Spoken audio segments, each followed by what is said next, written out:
Welcome to my YouTube channel innovate Adhyayan. आज आपके सामने हम वाणिज्य के कुछ अति महत्वपूर्ण प्रश्नावली लेकर प्रस्तुत हुए हैं, जो आगामी लेखालिपि परीक्षा में अति महत्वपूर्ण साबित होंगे। और वीडियो को अंत तक देखें, लाइक करें, सब्सक्राइब करें। तो आज के वन बाय वन प्रश्न हम डिस्कस करेंगे। सबसे पहला प्रश्न है, ख्याति का स्वभाव होता है। ख्याति का स्वभाव होता है नेचर ऑफ गुडविल इज। बिल्ली के स्वभाव वाली, कुत्ते के स्वभाव वाली या चूहे के स्वभाव वाली, ये उपरोक्त सभी। अब देखिए, सबसे पहला प्रश्न होता है ख्याति क्या है। देखिए, गुडविल क्या है। गुडविल इनटेंजिबल एसेट्स है। इनटेंजिबल का मतलब जिसको हम देख नहीं सकते, जिसको हम टच नहीं कर सकते, जिसको हम छू नहीं सकते, सिर्फ उसको महसूस कर सकते हैं, उसे इंटेंजिबल यानी कि उसको ख्याति कहेंगे। अब देखिए, ख्याति का स्वभाव क्या है, नेचर क्या है उस ख्याति का। सबसे पहले बिल्ली के स्वभाव वाली।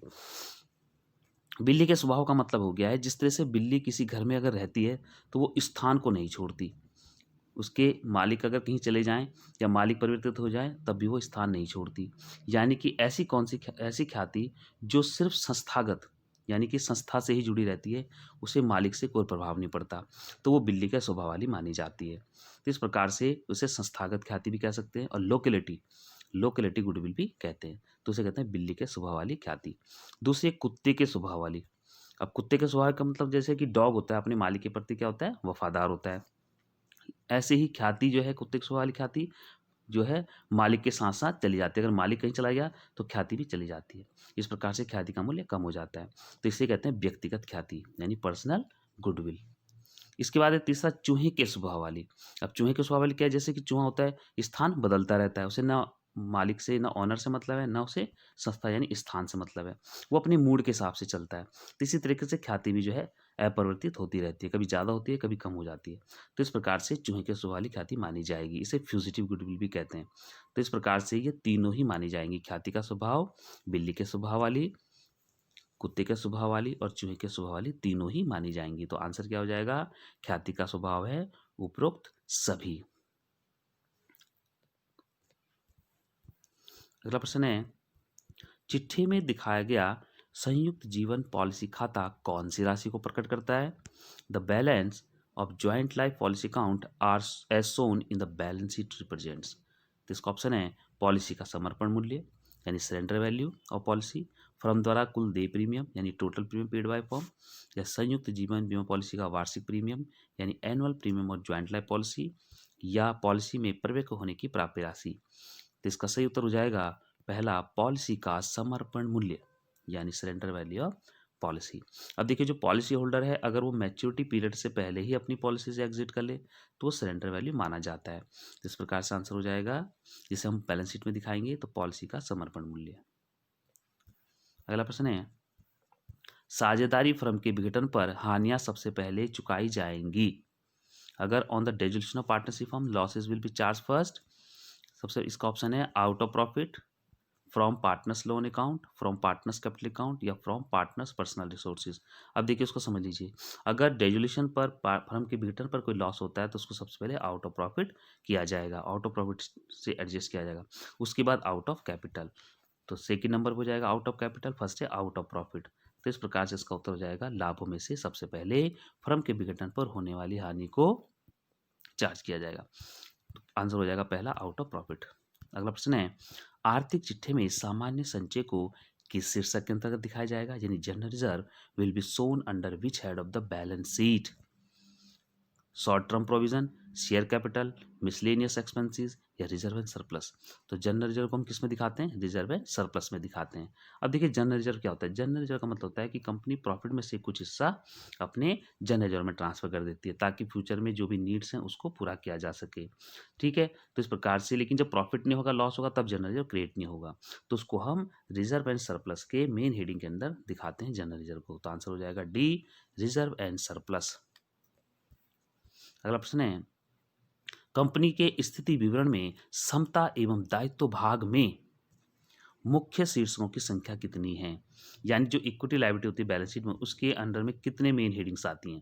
तो इसका देख लेते हैं। सबसे पहले देखिए, सबसे पहले आपका क्या आता है, शेयर होल्डर फंड आता है। सबसे पहले कौन सा आता है, शेयर होल्डर फंड। उसके बाद नंबर 2 पे आता है share application pending allotment, share application money pending allotment आता है। फिर आता है नॉन करंट लायबिलिटी और फिर करंट लायबिलिटी। तो ये सारी चीज़ आती हैं। तो इस प्रकार से ये 4 हेडिंग हो गई मेन। तो ये 1 2 3 4, तो इस प्रकार से इसका उत्तर क्या हो जाएगा 4। तो कंपनी के स्थितिविवरण में समता दायित्व के मुख्य शीर्षों की संख्या कितनी है 4। ठीक है, तो आंसर इज डी। अगला प्रश्न है, जब लेखांकन आयकर योग्य आय से अधिक होती है तो उत्पन्न होता है when accounting income exceeds taxable income. अब देखिए अकाउंट इनकम क्या है, अकाउंट इनकम मतलब क्या है कि जो प्रॉफिट बिफोर टैक्स, जो प्रॉफिट एंड लॉस स्टेटमेंट में प्रॉफिट बिफोर टैक्स दिया होता है वो अकाउंटिंग इनकम है, और वो किससे ज़्यादा है टैक्सेबल इनकम से। यानी कि according to income tax act 1961 में टैक्सेबल इनकम का मतलब जिस इनकम पर आप टैक्स देते हैं, जो टैक्स पेबल इनकम होती है, अगर वो कम है और अकाउंटिंग इनकम ज़्यादा है तो क्या होगा। ऑप्शन है deferred tax liability, deferred tax assets, long term loan या नन ऑफ दिस। तो उसका हो जाता है डेफर्ड टैक्स लायबिलिटी। और अगर टैक्सेबल इनकम अकाउंटिंग इनकम से ज़्यादा है तो हो जाएगा डेफर्ड टैक्स एसेट्स। मगर यहाँ पूछा गया है कि account income greater than taxable income, तो आंसर हो जाएगा फर्स्ट स्थगित कर दायित्व। अगला प्रश्न है, तलपट में कितने प्रकार की अशुद्धियाँ होती हैं। How many types of error are there in trial balance. 3 4 5 या 2। तो देखिए दो ही प्रकार की होती हैं एक होती है आपकी तलपट को ना प्रभावित करने वाली, और एक होती है तलपट को प्रभावित करने वाली। तो जो तलपट को ना प्रभावित करने वाली हैं उसमें कौन कौन सी होंगी, जैसे सिद्धांतिक अशुद्धियाँ, हिसाब की अशुद्धियाँ, भूल की अशुद्धियाँ, ठीक है, क्षतिपूर्ति अशुद्धियाँ। लेकिन जो प्रभावित करने वाली हैं वो कौन कौन सी हैं, जैसे पोस्टिंग एरर, टोटलिंग आपने गलत कर दिया, शेष को ट्रांसफर गलत किया, एक ही साइड में पोस्टिंग डबल कर दी। तो ये सारी दो प्रकार की होंगी। तो तलपट को प्रभावित करने वाले ना प्रभावित करने कितने अशुद्धि होंगे 2।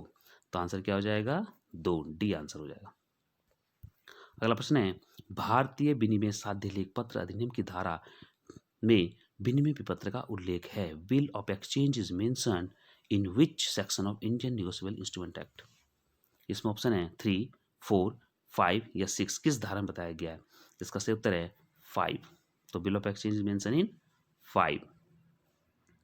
ठीक है, अब 4 में किसका है, प्रोमिसरी नोट का, नहीं प्रतिज्ञा पत्र का वर्णन धारा 4 में है। अगला प्रश्न है, चालू वर्ष में पेशगी प्राप्त चंदा का लेखा किया जाता है। Subscription received in advance of current year will be shown in receipt and payment account, income and expenditure account, balance sheet, या both receipt and payment account and balance sheet. जिसका सही उत्तर है D, receipt and payment account and balance sheet. क्योंकि जितना भी आपको subscription मिलता है ड्यूरिंग द ईयर, एडवांस या लास्ट ईयर का आउटस्टैंडिंग, सब रिसिप्ट एंड पेमेंट अकाउंट में दिखाया जाता है। ये एनपीओ का पहला अकाउंट है जो कैश के इक्विवेलेंट होता है, ठीक है, रियल अकाउंट होता है। तो जो एनपीओ होते हैं स्कूल वगैरह, स्पोर्ट्स क्लब्स, गैर व्यापारिक संस्थाएं जिनका टारगेट प्रॉफिट कमाना नहीं होता, तो वो प्राप्ति भुगतान खाते में सब्सक्रिप्शन सारे दिखाते हैं, एडवांस भी, लास्ट ईयर का आउटस्टैंडिंग भी प्लस इस साल का भी सब्सक्रिप्शन। सब्सक्रिप्शन एक जो है पीरियडिकली पेमेंट होता है मेंबर्स के द्वारा, ठीक है। और बैलेंस शीट में भी दिखाया जाता है, जो एडवांस होता है वो बैलेंस शीट के लायबिलिटी में शो किया जाता है। तो इसका उत्तर हो जाएगा D, receipt and payment account and balance sheet. अगला प्रश्न है, 30 जनवरी 2015 पर बनाए गए एक माह के विनिमय पत्र की देय तिथि क्या होगी। Due date of a bill of exchange drawn on 30 January 2015, 1 month, एक महीने का बिल है। तो देखिए 30 जनवरी से आपका फरवरी लास्ट तक एक महीना हो जाएगा और 3 दिन जोड़ दीजिए, ठीक है, तो आपका कितना हो जाएगा इसमें 3 मार्च। तो उत्तर हो जाएगा इसका 3 मार्च 2015। अगला प्रश्न है, टैली से छुटकारा के लिए शॉर्टकट की है। यानी आप काम कर रहे हैं तो टैली से क्विट करने का क्या की है, control L, control P, control M या कंट्रोल क्यू। तो इसका सही उत्तर है control Q, to shortcut key to quit from Tally. अगला प्रश्न है, फर्म की प्रारंभिक पूंजी 33,000 रुपये है और अंतिम पूंजी 60,000 रुपये है। यदि वर्ष के दौरान 6,000 कुल आहरण किए गए हों और साथ ही 16,000 रुपये के निवेश को बेचकर प्राप्त राशि 5% प्रीमियम पर प्राप्त हुआ हो, यानी कि 16,000 का उसका इन्वेस्टमेंट है ऑनर का और 5% उसने उसमें प्रॉफिट कमाया, को व्यवसाय में निवेश कर दिया, यानी कि उसको इंट्रोड्यूस कर दिया, तो फर्म की कुल लाभ की गणना कीजिए। अब देखिए सवाल को करते हैं। तो क्लोजिंग कैपिटल का फार्मूला होता है closing capital plus drawing minus opening capital minus new capital, यानी कि इंट्रोड्यूस कैपिटल। अब देखिए इसमें हम फार्मूले के अकॉर्डिंग चलेंगे। तो सबसे पहले क्या आपके पास 60,000 हो गया आपका क्लोजिंग कैपिटल, प्लस ड्राइंग कितना हो गया 6,000 रुपये हो गया, टोटल हो गया 66। अब इसमें से हमने क्या घटाना है, ओपनिंग कैपिटल 33,000 और प्लस इन्वेस्टमेंट, इन्वेस्टमेंट आपका 16,000 का था, उसमें 5% 800 रुपये प्रॉफिट हुआ, तो 16,800 आपने इस तरह से, तो घटाना कितना आपने 33 प्लस 16 यानी कि 49,800, तो 49,800 घटा दीजिए, तो कितना हो जाएगा आपका, ये आपका आंसर आ जाएगा 16,200। तो सही उत्तर हो जाएगा 16,200 रुपये आपका प्रॉफिट होगा। अगला प्रश्न है, राम ने साझेदारी फर्म से वर्ष 2019 के दौरान प्रत्येक माह की अंतिम तिथि को 500 का आहरण किया और आहरण पर ब्याज कितना है 12%। तो बताइए कुल ब्याज कितना होगा। ठीक है, what will be the interest on drawing. तो देखिए इसका फार्मूला क्या है, आप सबसे पहले देखिए कितने महीने के बराबर इंटरेस्ट लगेगा, ये सबसे बड़ा प्रश्न है। तो इसका फार्मूला क्या होता है मंथ निकालने का, month left after first drawing. क्या आपने फर्स्ट ड्राइंग कब की, फर्स्ट ड्राइंग आपने महीने के आखिरी में की यानी कि 31 जनवरी करी, और ये कितने महीने पैसे रहा आपके पास, ये 11 महीने रहा। और लास्ट ड्राइंग आपने कब की होगी 31 दिसंबर, कितने महीने रहा आपके पास, 0, तो 11 प्लस 0.2 यानी 5.5 महीने के बराबर इंटरेस्ट लगेगा। अब इंटरेस्ट लगा दीजिए, तो टोटल आपकी ड्राइंग पर मंथ 500 है, तो 12 महीने में कितनी हो गई 6,000 रुपये, और 6,000 में 12/100 कर दीजिए इंटरेस्ट रेट, और इंटू 5.5/12 यानी कि आपको 5.5 महीने के बराबर देना है।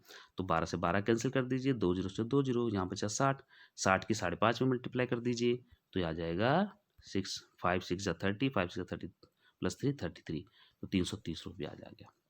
तो आपका उत्तर क्या हो जाएगा सी, तो आपका उत्तर क्या हो जाएगा सी 330 रुपये। अगला प्रश्न देखिए, यह निर्णय कि एक अंकेक्षक एक मूल्य निर्धारक नहीं होता है किस मुक्तमे में दिया गया था। The judgement that an auditor is not a valuer was given in, option है लंदन एवं General Bank case, Union Bank of Allahabad Limited case, या किंगस्टन कॉटन मिल्स केस, या मैक्सन एंड रॉबिन्स केस। तो इसका सही उत्तर है C, Kingston Cotton Mills case. यह 1896 का केस था, जिसमें जो जज थे लोब्स, उन्होंने ये फैसला सुनाया कि ऑडिटर कोई इन्वेस्टिगेटर नहीं है, ना वो वैल्यूअर है ऑफ एसेट्स का, ना वो इन्वेस्टिगेटर है, वो सिर्फ एक तरह से वॉच डॉग है, ना कि ब्लड हाउंड, शिकारी कुत्ते की तरह नहीं बल्कि वो एक रखवाली कुत्ते के समान है। तो इसका सही उत्तर हो जाएगा किंगस्टन कॉटन मिल्स केस। अगला प्रश्न है, एक उच्च स्टॉक आवर्तनपात इंगित करता है, a higher inventory turnover ratio indicates. तो ये हायर इन्वेंट्री टर्नओवर रेशियो क्या होता है, inventory turnover ratio, inventory turnover का मतलब होता है cost of goods sold upon average stock या एवरेज इन्वेंट्री। तो इसका ऑप्शन है बेहतर स्टॉक प्रबंधन, त्वरित आवर्त, उपयुक्त दोनों, या इनमें से कोई नहीं। तो इसका सही उत्तर है सी, उपयुक्त दोनों, क्योंकि कॉस्ट ऑफ गुड्स सोल्ड और एवरेज इन्वेंट्री जितना हायर होगा उतना बेहतर स्टॉक प्रबंधन होगा और उतना ही ज़्यादा आपका क्विकर टर्नओवर होगा। तो उत्तर हो जाएगा सी, उपयुक्त दोनों। अगला प्रश्न है, तरलता का सर्वाधिक कठोर परीक्षण है, the most rigorous test of liquidity is, चालू अनुपात, पूर्ण तरलता अनुपात, त्वरित अनुपात, या शुद्ध लाभ अनुपात। तो करंट रेशियो है, एब्सोल्यूट लिक्विड रेशियो है, क्विक रेशियो है, या नेट प्रॉफिट रेशियो है। तो तरलता का सर्वाधिक कठोर है absolute liquid ratio. Absolute liquid ratio का मतलब हो गया जैसे कैश, बैंक, मार्केटेबल सिक्योरिटी, इन्हीं को लिया जाता है और अपॉन करेंगे करंट लायबिलिटी। तो इस प्रकार से इसको बोला जाएगा एब्सोल्यूटली मेजर रेशियो। तो आंसर हो जाएगा बी। अगला प्रश्न है, वित्तीय विवरण है, financial statements are estimated facts, anticipated facts, recorded facts, या स्टैंडर्ड फैक्ट्स। तो इसका सही उत्तर है रिकॉर्डेड फैक्ट्स, क्योंकि जो फाइनेंशियल स्टेटमेंट है ये किस पर आधारित होते हैं, रिकॉर्डेड फैक्ट्स पर होते हैं।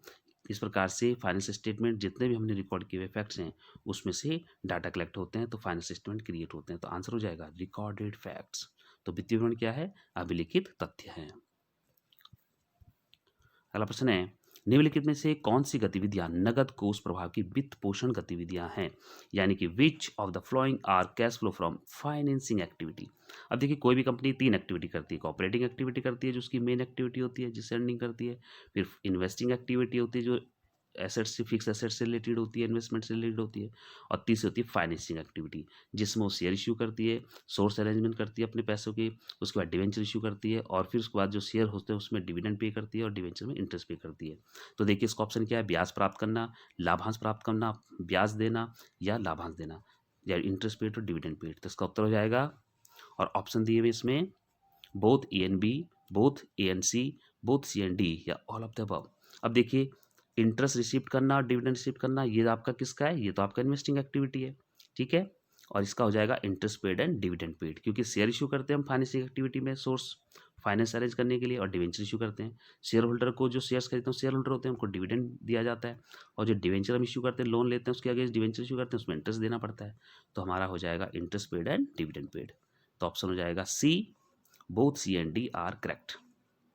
फाइनेंसिंग एक्टिविटी, वित्त पोषण गतिविधियां। अगला प्रश्न है, किस धारा के तहत कोई भी कंपनी अंश पत्र को छूट पर निर्गमित नहीं कर सकती?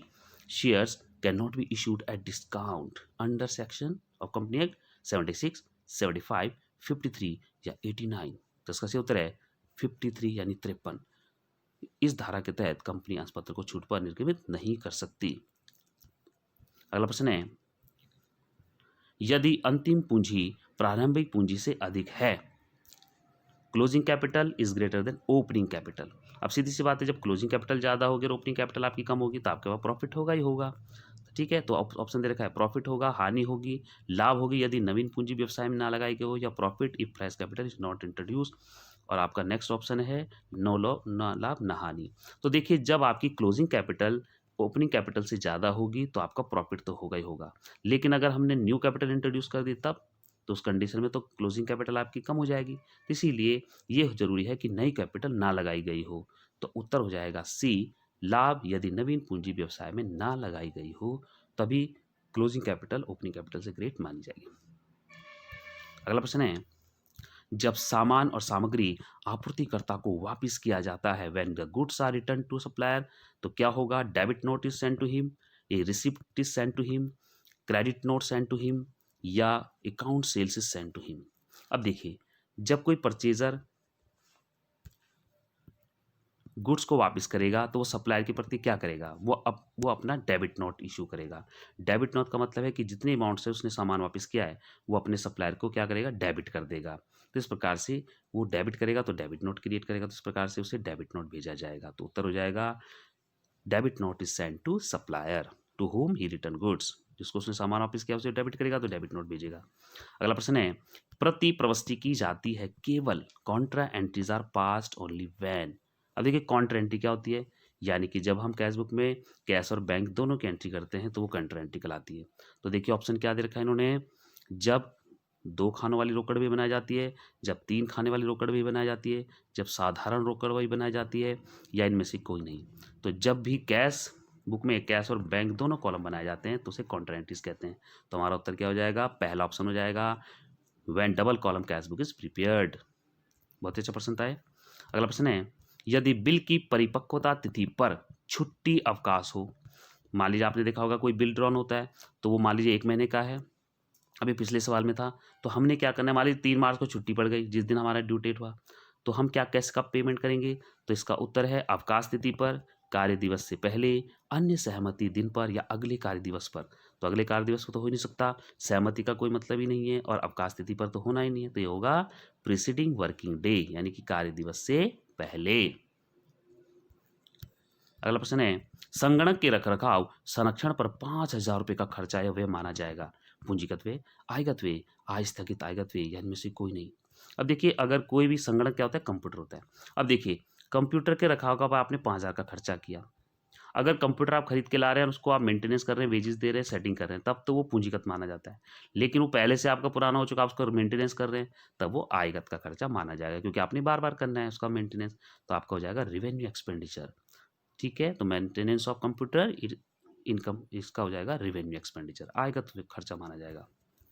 अगला प्रश्न है, किस अनुपात को उत्तोलन अनुपात भी कहा जाता है? Which ratio is also known as leverage ratio, डेब्ट equity ratio, quick ratio, current ratio, या इंटरेस्ट यील्ड रेशियो। अब देखिए, क्विक रेशियो तो आपका क्या होता है? Quick assets upon current liability, और करंट रेशियो क्या होता है आपका?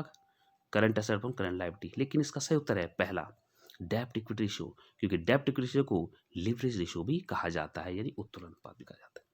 तो आज के लिए इतना बहुत है। वीडियो को लाइक करें, सब्सक्राइब करें, वीडियो को अंत तक देखें। हमें आशा है कि आप सफल हों, अच्छी मेहनत करें। धन्यवाद।